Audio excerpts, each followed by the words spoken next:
Assalamualaikum warahmatullahi wabarakatuh. Hamdan wa syukran lillah wa salatan wa salaman ala rasulillah wa ala alihi wa sahbihi wa mawalah. Allahumma salli ala sayyidina wa habibina wa maulana Muhammadin wa ala alihi wa sahbihi ajma'in. Amma ba'du, qala Allah ta'ala fi kitabihil karim, a'udzu billahi minasy syaithanir rajim. Bismillahirrahmanirrahim. Alladzina amanu wa hajaru wa jahadu fi sabilillahi bi amwalihim wa anfusihim wajahadu fi sabilillahi bi amwalihim wa anfusihim a'zamu darajatan 'indallah wa ulaika humul faizun. Yubashshiruhum rabbuhum birahmatin minhu wa ridwanin wa jannatin lahum fiha na'imun muqim khalidina fiha abada. Innallaha indahu ajrun azim. Qala Rasulullah sallallahu alaihi wasallam, man kharaja fi talabil ilmi fahuwa fi sabilillahi hatta yarji. Baginda Rasul bersabda, siapa keluar untuk mendapatkan ilmu, orang itu adalah orang yang berjihad fi sabilillah sampai dia kembali ke tempatnya. Mudah-mudahan kita semua mendapatkan pahala jihad dari Allah SWT. Amin ya rabbal alamin.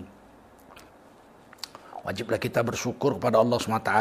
Salawat dan salam kita sampaikan untuk baginda Rasulullah sallallahu alaihi wasallam. Berhijrah adalah perintah Allah.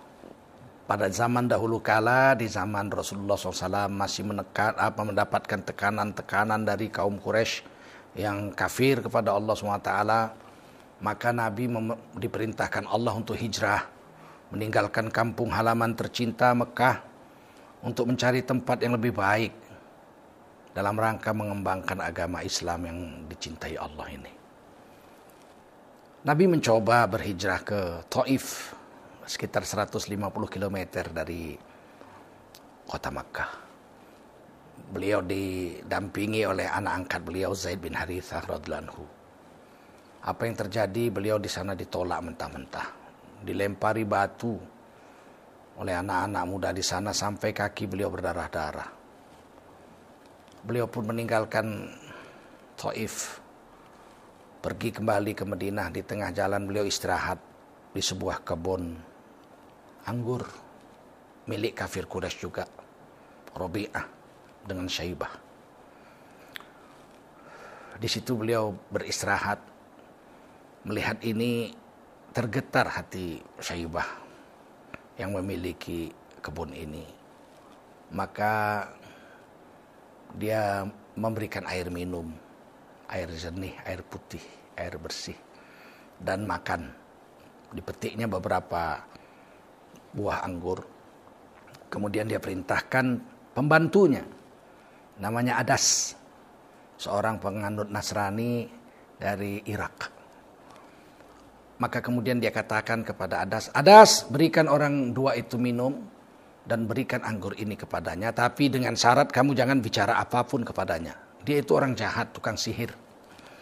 Jadi secara manusiawi, sesama orang Mekah, Rabi'ah dan Syaibah ini musuh Allah yang besar, tapi melihat suku bangsanya Quraisy dilempari berdarah-darah oleh orang Taif, hatinya bergetar juga. Secara manusiawi dia memberi makan dan minum.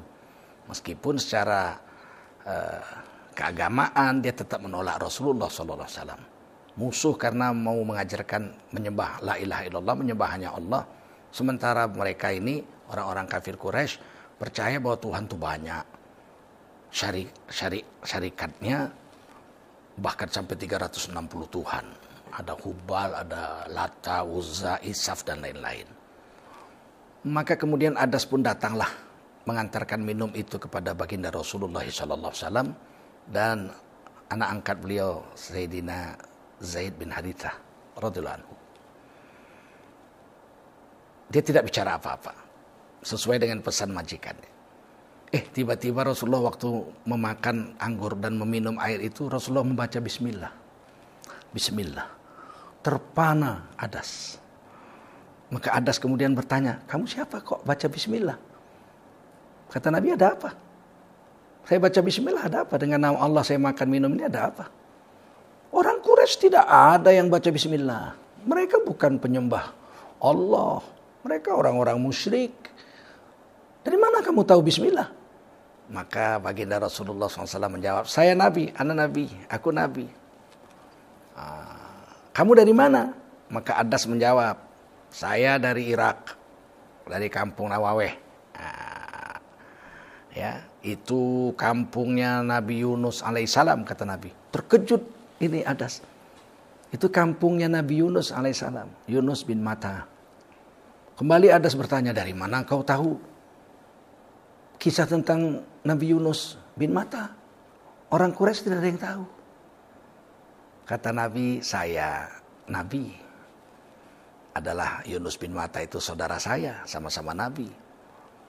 Maka kemudian Adas berlutut dan izinkan aku mencium kakimu.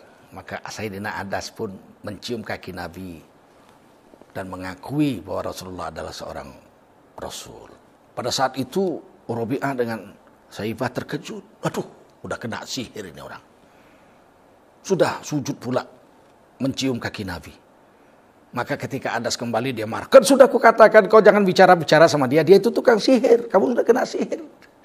Jadi begitulah rasa hasad dengki yang ada di hati orang-orang kafir kepada Rasulullah SAW. Secara manusiawi, sesama sebangsa, setanah air, sama-sama suku Quraisy, dia kasihan lihat Nabi dilempari batu sampai berdarah-darah. Tapi itulah kekufuran yang ada di hati itu, menolak kebenaran itu luar biasa sampai dibawa mati. Ini orang akhirnya nanti mati pada perang Badar, duel 1 lawan 1. Yang satu terbunuh di tangan Sayyidina Hamzah dan yang satu terbunuh di tangan Sayyidina Ali bin Abi Thalib radhiyallahu anhu. Jadi inilah saudara yang mulia, usaha Nabi untuk hijrah yang pertama gagal.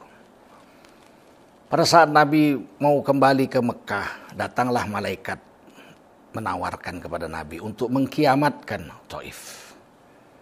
Malaikat berkata, wahai Nabi, kalau engkau izin, aku akan angkat 2 gunung dan aku akan adukan 2 gunung ini, benturkan 2 gunung ini di atas kota mereka dan mereka akan terkubur, mati semua, tidak ada yang hidup satupun. Pada saat itu Nabi mengatakan jangan.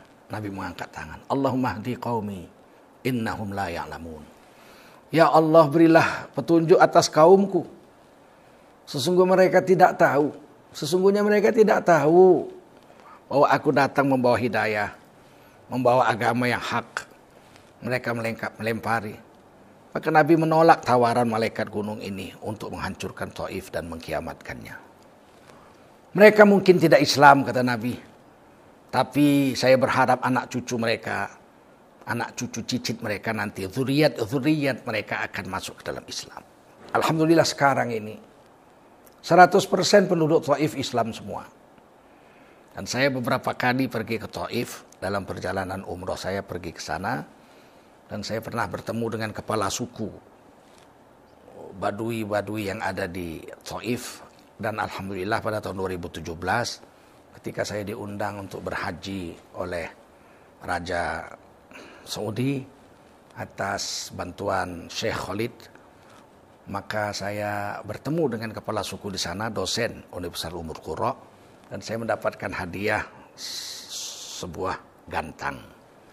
Ya, sebuah gantangan yang dipakai untuk menakar jumlah yang wajib dibayarkan untuk membayar fidyah, yaitu mud namanya.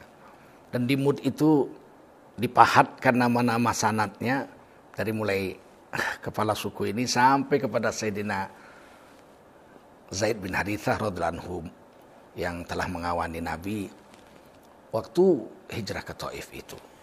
Akhirnya Nabi kembali ke Mekah, hijrah gagal. Kemudian Nabi akhirnya berhijrah ke Madinah. Setelah Madinah ada 90-an orang masuk Islam. Ketika Nabi mendakwahkan mereka berhaji di Mina.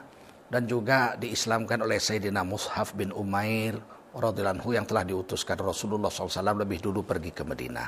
Berdakwah ke sana. Dan berhasil mendakwahkan Islam kepada salah satu suku asli di sana. Kepala sukunya yaitu Sayyidina Sa'ad bin Mu'adz radhiyallahu anhu dan telah masuk Islam. Maka Nabi memulailah perjalanan hijrah ke Madinah. Dan sesampainya di sana alhamdulillah Islam berkembang. Taif ditinggalkan tidak berhasil karena tidak menerima Nabi. Tapi Yathrib, negeri yang penuh bala bencana dan penyakit, dengan kedatangan Nabi ke kota itu menjadi berkah. Dan kemudian digantilah namanya menjadi Madinah Al-Munawwarah. Kota yang cahayanya bercahaya gilang gemilang, menyinari ke seluruh dunia dan memberikan hidayah kepada seluruh dunia. Dimulai dari hijrahnya Nabi ke kota Madinah ini. Saudara-saudara yang mulia, ketika itu seluruh umat Islam yang ada di dunia diperintahkan hijrah ke Madinah. Orang-orang yang di Mekkah semuanya disuruh hijrah. Bahkan orang-orang kaya harus meninggalkan hartanya, anak istri mereka. Rumah mereka yang dicintai ditinggalkan semua. Suhail Ar-Rumi, radhiyallahu anhu, seorang Romawi yang pindah ke Mekkah dan menjadi kaya. Harus meninggalkan seluruh hartanya dan meninggalkan rumahnya yang ada di Mekah untuk ikut berhijrah bersama Rasulullah SAW. Sayyidina Abu Dzar Al-Ghifari radhiyallahu anhu bersama seluruh orang desanya yang Islam pindah juga ke Madinah. Salman Al-Farisi yang mencari Allah, mencari Nabi. Dari negerinya Parsi akhirnya datang juga ke Madinah. Qais Al-Yamani yang disebut juga Abu Musa Al-Ash'ari gelarnya. Ini dari Yaman dan para sahabat yang dari Yaman juga semuanya hijrah ke Madinah.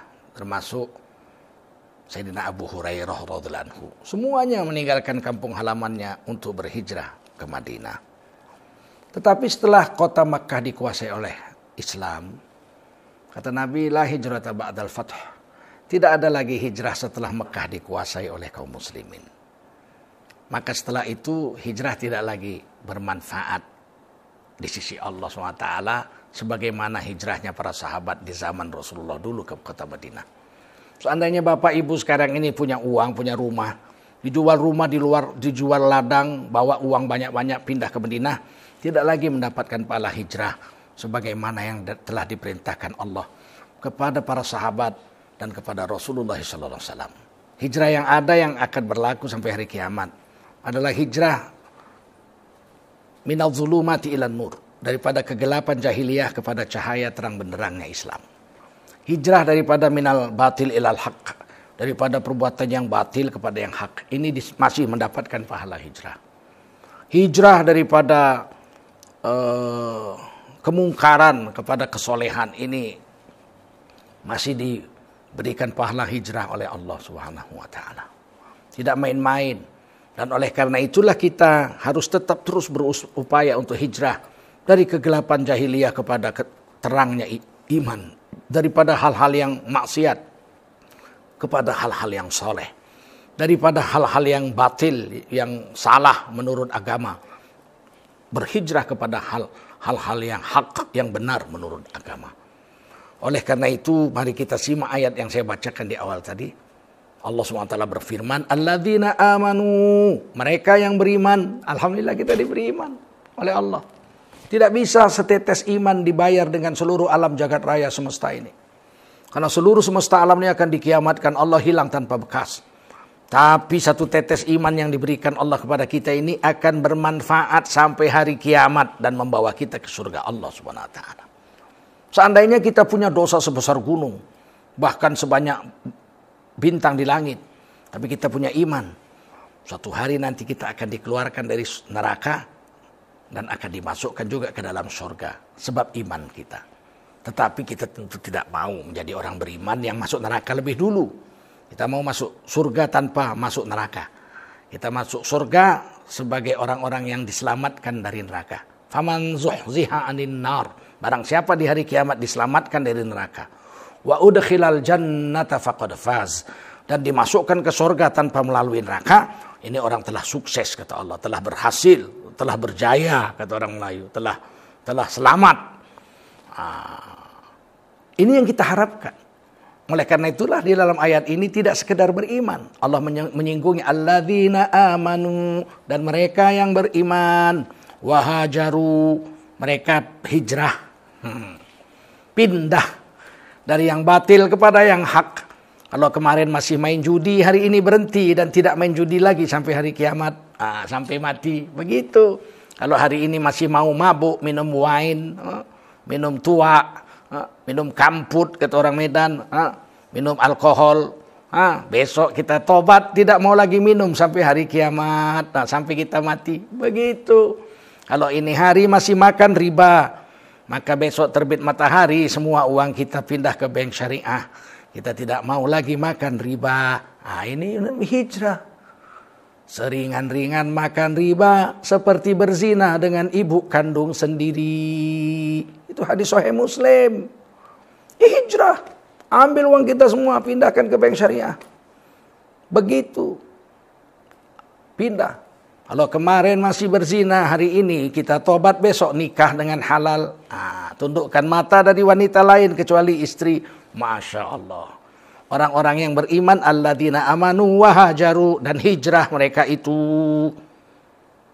Daripada yang gelap menjadi yang terang, daripada yang batil menjadi yang hak, daripada yang dibenci Allah kepada yang dicintai Allah, daripada yang dilaknat Allah kepada yang diridhoi Allah. Wajahadu fi sabilillah, dan mereka bersusah payah, berjuang mati-matian, berjihad di jalan Allah, bi amwalihim wa anfusihim, pakai harta mereka dan diri mereka. Banyak orang hari ini mau berhijrah dengan tubuh tapi harta nggak mau. Kemarin nggak sholat, hari ini udah sholat. Kemarin buka aurat, sekarang sudah tutup aurat. Kemarin makan yang haram, sekarang sudah makan yang halal. Tapi ketika memindahkan uang nggak mau. Waduh, kalau deposito saya 100 miliar dipindahkan ke bank syariah, rasanya rugi. Rugi. Padahal untung. Kalau kita hijrah dari yang batil kepada yang hak itu tidak rugi, untung. Kalau kita misalnya menjalankan agama tidak rugi, untung. Justru kalau kita meninggalkan agama kita rugi. Oleh karena itu yang membawa keuntungan itu kan hanya agama. Wa mal hayatud dunya illa mata'ul ghurur. Ini perhiasan dunia, ini perhiasan yang palsu. Mata dunia ini memang mata perhiasan. Tapi mata'ul ghurur, perhiasan yang menipu. Agama yang betul-betul asli tidak menipu. Apa yang dikatakan Quran, apa yang dikatakan Rasul itu pasti betul. Yang dikatakan manusia ini kan banyak menipu. Saya kalau sudah berkuasa saya akan bertindak jujur.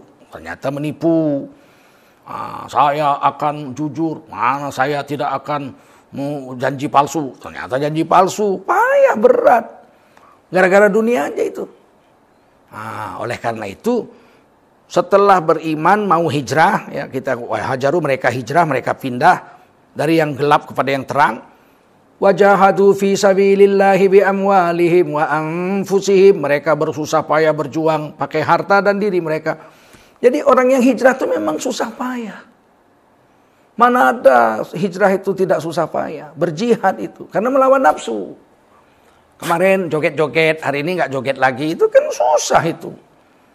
Kemarin masih memandangi istri orang, dilihat semua istri orang dinikmati. Wih. Hari ini tunduk pandangan nggak lagi. Itu kan berat. Maka orang yang berhijrah itu melawan nafsu. Dan melawan nafsu itu pasti jihad, susah. Al-mujahidu man jahada nafsahu fi ta'atillah. Rasulullah bersabda, orang yang berjuang di jalan Allah mujahid. Bukan hanya perang mujahid. Mujahid salah satu, perang salah satu. Perang itu salah satu jihad. Tapi bukan asal jihad itu pasti perang, tidak mesti. Menuntut ilmu aja jihad. Man kharaja fi talabil ilmi fa huwa fi sabilillahi hatta yarji. Siapa keluar dari rumahnya untuk mendapatkan ilmu, dia itu dihitung fisabilillah, jihad fisabilillah sampai dia kembali ke tempatnya. Al-mujahidu man jahada nafsahu fi ta'atillah. Mujahid adalah orang yang berjuang mati-matian mengontrol nafsunya agar nafsunya mau mentaati Allah. Itu susah. Sebab dalam hadis lain Rasulullah mengatakan wa nafsin tunazi'uh. Nafsu itu enggak mau tunduk kecuali dipaksa. Nafsu itu maunya seneng aja. Nikah nggak mau, zina mau, gitu. Memang itu nafsu. Yang halal susah, lebih seneng yang haram. Yang halal gak dapat gaji bulanan berapa? 3 juta sebulan, 3 juta. Mau sekali nyolong bisa dapat 20 juta, 30 juta. Nah, jadi memang begitu. Nggak mau saya nyolong, walaupun saya nyolong bisa dapat miliaran, tapi haram. Lebih baik saya walaupun sedikit, tapi ini halal. Itu kan mengontrol nafsu supaya mau mentaati Allah itu susah. Baru tertidur jam 4 pagi. Jam 40 menit kemudian azan subuh. Harus bangun sholat subuh melawan nafsu tidur, itu kan satu hal yang berat. Nah, ada perjuangan itu berjihad itu dengan diri, dan ada perjuangan itu dengan harta. Allah mendulukan bi amwalihim, pakai harta mereka, wa anfusihim, dan pakai diri mereka. Kalau kita bisa beriman, pindah kita, berhijrah kita, kemudian berjihad fisabilillah melawan nafsu, pakai harta dan diri kita untuk mentaati Allah. Allah katakan a'zamu darajatan indallah. A'zam ini isim tafdil. Nah, derajat mereka paling tinggi di sisi Allah Subhanahu wa taala. Ada juga orang yang tidak mau berhijrah. Begitu-begitu aja. Ala Islam ini kan ala kadarnya aja. Kita ini kan harus ikut arus. Kalau kita melawan arus nanti apa kata orang. Nah, ini kan repot jadinya. Ya, kita ini makan yang halal. Kalau sekali-sekali kita makan yang haram kan enggak apa-apa. Nah, ini kan repot kalau begini. Agama itu ala kadarnya. Waduh, kata Nabi, kata Allah, agama itu bersungguh-sungguh. Wajahadu fi sabilillahi bi amwalihim wa anfusihim. Bersusah payah sungguh-sungguh di jalan Allah itu. Memakai harta kita sendiri, pakai diri kita sendiri. Supaya derajat kita naik paling tinggi. A'zamu darajatan indallah. Derajat mereka paling tinggi di sisi Allah. Nggak ada lebih tinggi dari itu. Orang beriman, berhijrah, mau jihad susah payah di jalan Allah pakai harta dirinya, itu derajatnya paling tinggi. Dan stempel ayat ini, wa ulaika humul faizun, dan mereka adalah orang-orang yang sukses. Waduh, kalau Allah udah bilang sukses, walau seluruh dunia bilang gagal, kita tetap sukses. Seandainya seluruh dunia bilang kita orang sukses, tapi Allah bilang kita gagal, kita yang berlaku itu Allah punya, kita tetap dihitung gagal oleh Allah SWT. Sekarang mau apa? Mau mendapat nama besar di sisi Allah, walaupun kita harus dibully, dihina manusia. Nah, ada orang nggak tahan. Aduh, kalau saya ikuti Allah, saya dibully orang, dicaci orang, dimaki orang, dipukul orang, dibunuh orang, bahkan segala macam penderitaan. Udahlah, saya ikutin orang aja, buang Allah. Rugi besar. Tapi kalau kita ikuti Allah, biar seluruh dunia membenci kita, kita termasuk minal faizin, orang yang sukses, kata Allah. Nabi Ibrahim itu kurang apa? Diusir. Dibakar, nggak mempan, nggak mati, dilindungi Allah. Diusir dari kampungnya. Irak, pergi ke Syam. Sampai akhirnya Nabi Ibrahim wafatnya di Syam. Dakwah sampai ke Mekah, sampai ke Mesir, sampai ke India menurut satu riwayat. Wafat nggak di kampung halamannya, terbuang sampai wafat. Nggak apa-apa. Kenapa? Ini karena dimuliakan Allah. Nabi Muhammad pun begitu. Diusir oleh kaumnya, dibilang gila. Ya nggak apa-apa. Asal Allah mengatakan Nabi Muhammad itu adalah makhluk paling mulia. Para ulama dulu juga terusir dari negerinya. Mereka memilih Allah daripada memilih manusia. Mari kita siapkan langkah kita untuk masuk dalam golongan orang-orang yang sukses. Yaitu sukses ukurannya Allah, jangan sukses ukurannya manusia. Fir'aun kurang apa? Kaya raya, lahir jadi pangeran. Bapaknya raja. Kemudian dia jadi raja. Nggak pernah sakit pilek pun dalam riwayat. Saking kayanya dia, Mesir dia punya, Sungai Nil dia punya. Kemudian sampai saking kayanya, saking berkuasanya, saking berwibawanya, dia mengangkat dirinya jadi Tuhan. Ana rabbukumul a'la, aku adalah Tuhanmu yang maha tinggi. Rakyatnya yang bodoh-bodoh ini malah nyembah dia. Malah dijadiin Tuhan. Bayangin, seluruh Mesir menjadikan dia Tuhan. Kecuali Bani Israel dan Nabi Musa dan Harun yang beriman pada Allah dan Nabi Musa. Tidak mau menyembah Fir'aun. Selain itu seluruh penduduk Mesir sujud menyembah Fir'aun. Kurang apa dia? Sukses? Enggak. Dia orang yang hina dunia akhirat. Buktinya Fir'aun hina. Nggak ada orang mau dipanggil Fir'aun. Saudara-saudara sekalian, berikut ini adalah kata pengarahan dan sambutan dari Fir'aun, Republik Pluto. Nggak ada yang mau disebut Fir'aun. Hina. Jadi hina. Kurang apa hebatnya dia. Baru ayat berikutnya kita lihat. Yubashshiruhum rabbuhum birahmah.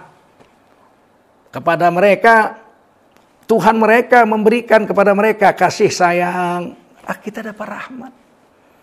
Kalau kita beriman, ya, kita mau hijrah, kemudian kita berjuang susah payah di jalan Allah dengan harta dan diri kita, dijanjikan pada ayat 21 surah At-Taubah. Yubashshiruhum rabbuhum birahmatim minhu. Kepada mereka diberikan kabar gembira oleh Tuhan mereka. Mereka akan diberikan rahmat dari Tuhan mereka itu. Waduh, dapat rahmat, dapat kasih sayang. Kita masuk surga bukan karena amal kita yang banyak, tapi karena rahmat Allah. Dan rahmat Allah itu didapat dengan iman. Salah satunya ini, dalam ayat ini, ayat 20 surah Taubah. Dengan iman, dengan hijrah, dan dengan bersusah payah di jalan Allah Subhanahu wa taala. Waridwan, dan diberi ridwan, diberi ridho Allah. Banyak ridho Allah. Udahlah diberi rahmat, diberi ridho Allah. Kurang apa kita? Kurang apa? Orang yang masuk surga tanpa hisab itu orang yang diridhoi Allah. Ya ayyatuhan nafsul mutmainnah turji'i. Hai nafsu yang sudah terkendali. Tuh nafsu tuh. Yang sudah gak ngelawan Allah. Sudah mau tunduk sama Allah sama Rasul. Nafsunya siang malam hanya taat pada peraturan Allah. Irji'i ila rabbiki radiyah. Datanglah kepada Tuhanmu dengan ridho. Mardiyah. Kalau kamu datangi Allah dengan ridho, kamu termasuk orang yang diridhoi. Coba betapa indahnya ayat ini. Irji'i ila rabbiki radiyatan mardiyah. Fadkhuli fi ibadi. Masuklah kamu dalam golongan hamba-hambaku, kata Allah.